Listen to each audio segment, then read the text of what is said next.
A little bit different this week with the Liberty Communications Assistant Coach Minute. Did I get that right, Stephen? You did.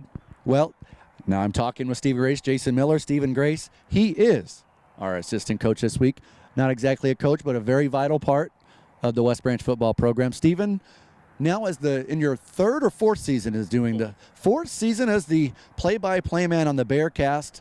Do you remember how the trickle-down effect happened for you to get the call to be the play-by-play man of the all-important Bearcast? Well, I know that the local radio stations announced that they weren't going to do high school games anymore. So you and Matt called me up and said, hey, what would it take to do some sort of a broadcast? I'm like, I'll lend you some assistance, whatever you need. And so you guys found some stuff. Matt did all the technical stuff because he knows computers a lot more than you or I do.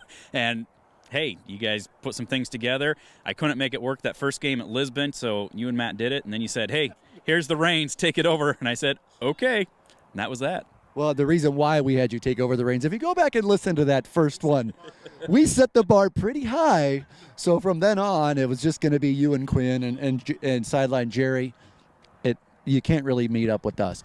But, man, what this has become is something that, depending on the week, depending on the travel, like this week against Clayton Ridge, I think tonight you're going to have probably an extra 100, 200 listeners because, unfortunately, it is 100 miles to Guttenberg from West Branch.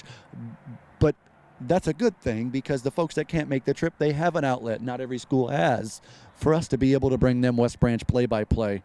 And you and Stephen, or you and Quinn and, well, Matt Chenander is on the sideline tonight, are going to be able to do that for us. And what kind of excitement level do you get? Do you still get those things in your stomach, the butterflies on Friday nights?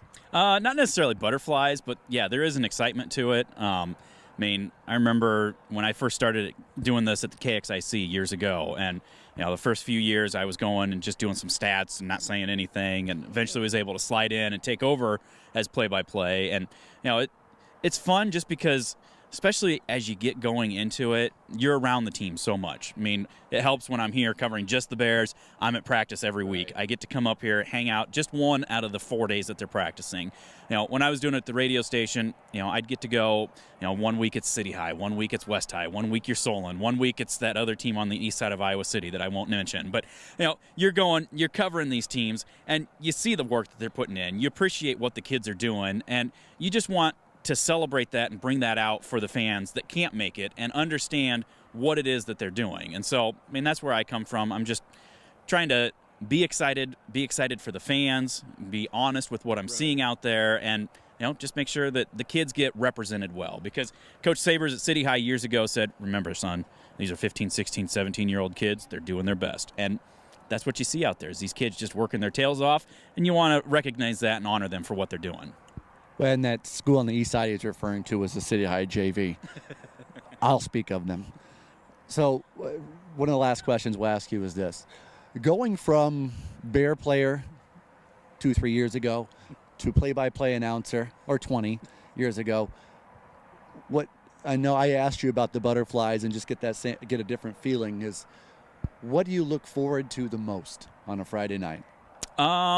Just the atmosphere.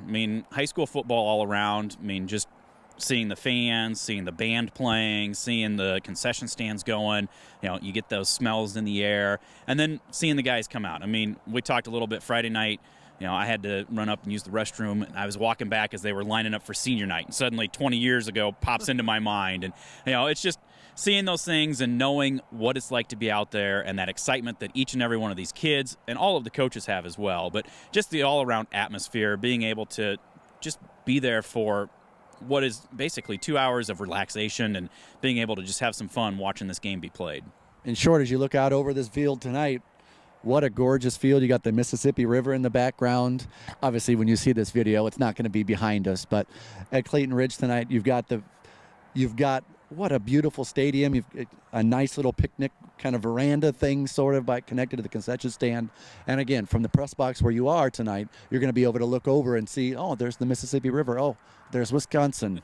There's Illinois. I can see them both. What a beautiful thing. But what are you expecting from this game tonight? I'm expecting my wife to not get me home anytime early, that's for sure. But again, this is going to be a very physical knockdown drag out. I've watched a little bit of film, and even though Clayton Ridge has been dealing with some injuries, they are going to be motivated. They're going to be ready to go. And so, hopefully this is going to be just another game where the Bears keep that focus for entire 48 minutes. Perfect effort each and every play, and come away and move to 9-0 as we head into the postseason. Well, Stephen, thank you. Thank you for all you guys do on the Bearcast. And thank you for the listeners out there tonight listening on WestBranchFootball.com.